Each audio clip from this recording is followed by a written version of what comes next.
Hello everybody, this is Jake, your resident content cowboy here. Yeehaw! And today I wanted to bring you a couple matches with my beautiful, beautiful Bluebird Cramorant. I am going top lane in this game as Cram. I often go top lane as Cram. And I wanted to talk about the two popular Cram builds, or at least what's talked about as the popular Cram builds. You can see my items here: Energy Amp, Focus Band, and Buddy Barrier. One of the rare cases where I run Energy Amp because Cramorant's Unite move is just so amazing.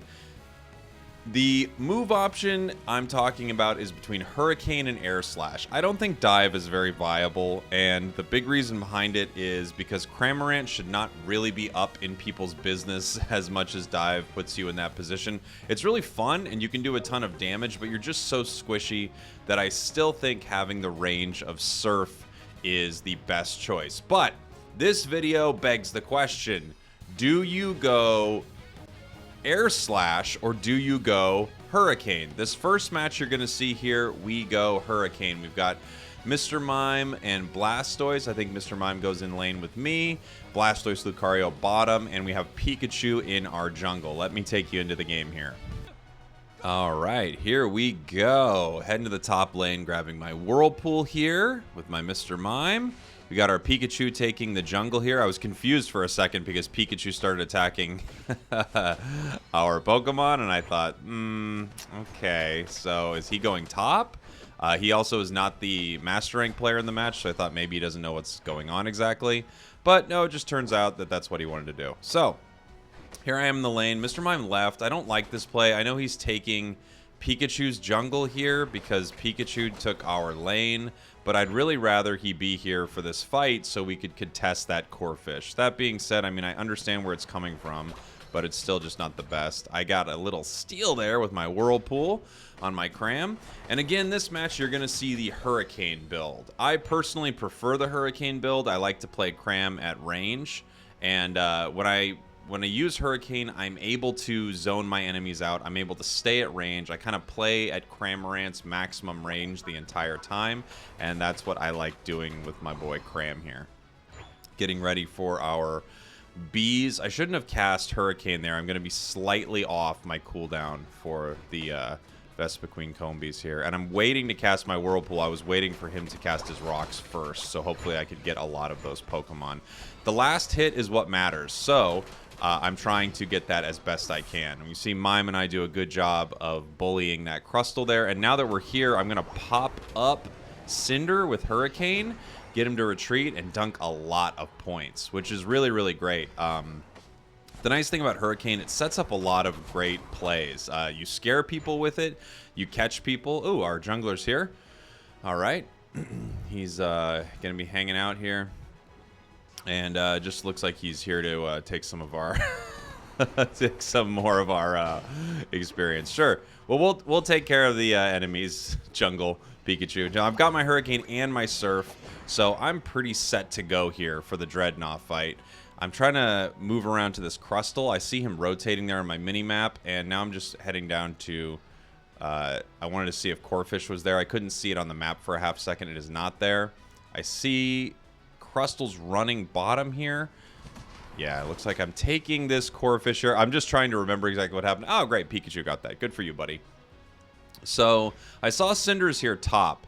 Now I could stay top and deal with Cinder and Crustle, but Pikachu's here. So as I've talked about in some recent videos, I have no problem staying top for Dreadnought if, and there's a big if I am occupying more enemies than I'm in lane with. So if I'm there by myself, I can deal with Crustle and Cinderace. They'll probably eventually beat me, but I can deal with them. However, me and Pikachu being there, I think is a mistake. I'm not sure why Pikachu's there, but Pikachu's decided to hang out top lane for this. And I'm trying to catch Snore here. Do I catch him? Let's see. I do catch him. All right. So I catch Snore with that Hurricane. Again, not only do you get to play at range with Hurricane, but you also get to set up your team to make some really great plays with it. And that's my favorite part of running Hurricane Surf, is it's really great for your allies too. I can set up situations where Lucario is going to get some great assassinations because of it. Secret Ninja is hanging out there. And my Surf, unfortunately, casts you know, I just cast Surf right away, hopefully moving it, pointing in the same direction as my Hurricane, but because he was in the bush, my targeting decided I wanted to send it down, which is unfortunate because that would have been a good KO for us. But we're fighting here, bottom lane. We did good at the Dreadnought fight. Okay, they got a level 10 Lucario. Ooh, their jungle Lucario, huh? Not bad. You gotta love it. Gotta love Lucario. Lucario's amazing. And I'm just trying to catch here. Missed him. Probably hits Greninja there for a lot of damage. So now the question is, when do we head top? And I want to contest this really quick. Fight. Oh, this is almost like multiple KOs. We're so close to it. But that is a level 10 Lucario. So it's going to be hard to take him out. Ooh, and we got a Unite move coming. Yeah, this one's really fighting for it. So we don't get Lucario there. It's time to head top lane. There's not much to fight for down here anymore. I'm going to head through the jungle, it looks like. I've got my Unite.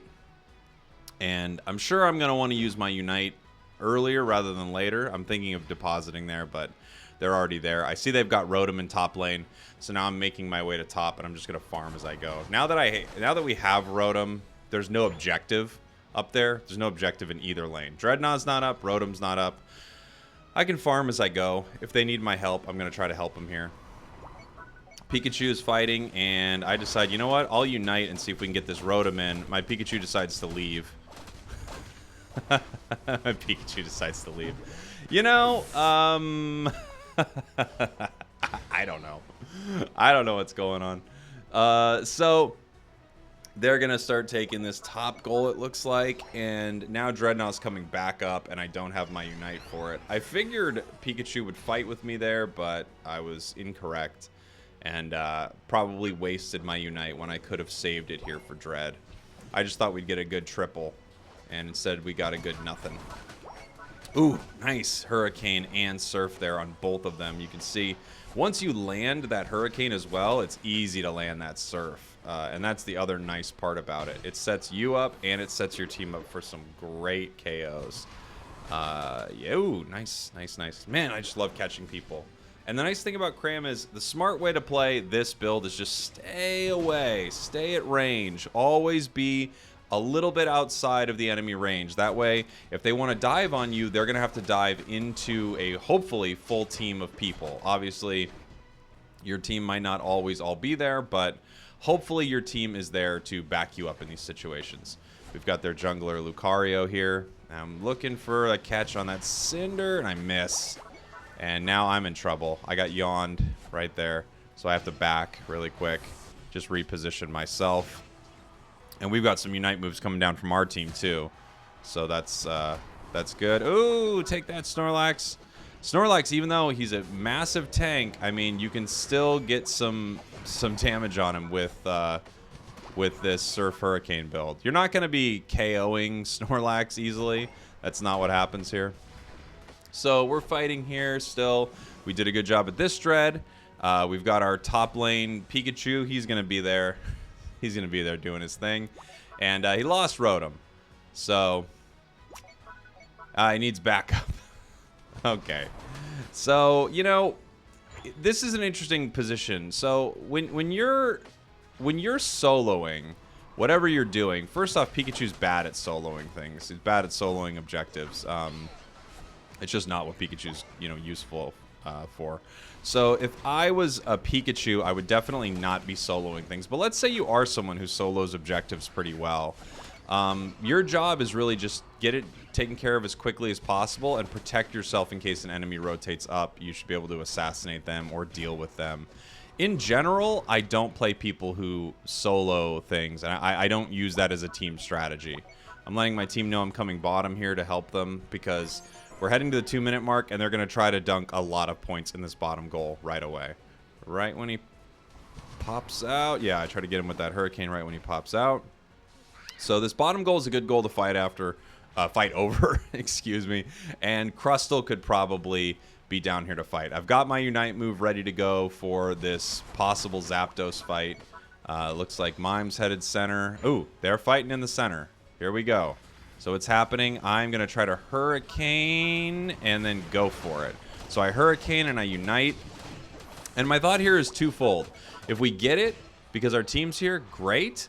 Our Pikachu says he needs backup in the bottom lane. Our Pikachu was not there for the fight. Wonderful. And I unfortunately get KO'd by that Cinderace. Really great play by that Cinderace there. Just noticing Cramorant is the Pokemon with the absolute least mobility on the team, so he could probably chase me down and get that KO. Our Pikachu's in the bottom lane fighting that... oh, great. Well, good thing you weren't at Zapdos. Now I'm being mean, but I mean, I don't know what's happening here. So we have 2 goals open. We have top and bottom, and we scored pretty well. Mime's scoring up top. It's likely that there'll be a fight over bottom goal, but I have a feeling that Crustle is going to, Crustle's going to run top here. And just, you know, from playing a lot of Crustle, I know the incredible mobility of Crustle gives him the ability to make their way top in that moment. And I was right. That's where he was going to go. Now I'm in this weird spot, because if I run too far down, he'll just run over me and take top goal. And my allies are at bottom goal. At least so I thought, and now I notice my allies are running away from bottom goal, and I'm thinking, well, of course Crustle's going bottom, and surely enough, he does, and I don't know if I'm going to be able to make it in time. I don't. So, just some interesting plays from my team. I guess interesting, I'll just label it as bad. Bad plays from my team. Not that we were going to lose because of it, but I don't really see the benefit of running away to, to fight over nothing when we've got some open goals. Either way, we did win. It was a good game. Good job by my team there. And there is a Hurricane Surf Cramorant build. Let me take you into my next match where I do an Air Slash Surf build. Okay, so the second Cram match, I'm going to be using Air Slash. So Air Slash is fun. You're able to have actually some movement capability with Cram using Air Slash, because you can use it to create distance. It pushes you. When you hit people with it, your cooldown's reduced, and once it upgrades, it restores HP when you hit people with it. It's a really, really fun move. Again, this is not my preference on Cram, but you get to play a much more aggressive Cramorant with this moveset. Let me take you into the game here. We've got a Blastoise, a Zeraora, Wigglytuff, and a Venusaur on our side. And let's take a look at the match. Okay, so again, heading top lane, which is often what I do with Cramorant. Very rarely do I get forced to play bottom lane with Cram. Cram can hold top by himself. Looks like we're heading top with Wiggly here. And obviously just trying to get some... okay, Wiggly's got that one. Just trying to get some experience here. Wiggly's got all those. All right, Wiggly. Those are yours, huh, buddy? All right, and now Wiggly's not helping me fight over an objective. So, you know, you get what you get, people. You know, you try your best and you get what you get. Obviously, we don't get to get one of those Pokemon there, but that's okay. We'll fight here.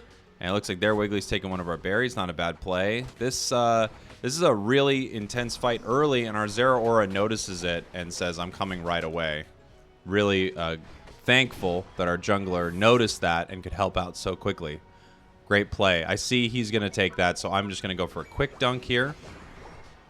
And something I like to do scoring-wise is, you know, they're going to throw their moves at you, so if you can dunk quick points, they're just going to waste whatever ability they have. And that's something to notice for you as well when you're playing the game. Just don't get yourself in a position where that happens to you, where they're scoring on you and you're wasting your moves against them. Obviously, you want to try to stop them from scoring, but once their scoring animation starts, or if they have a small amount of points, wait until they're done scoring before you use your ability.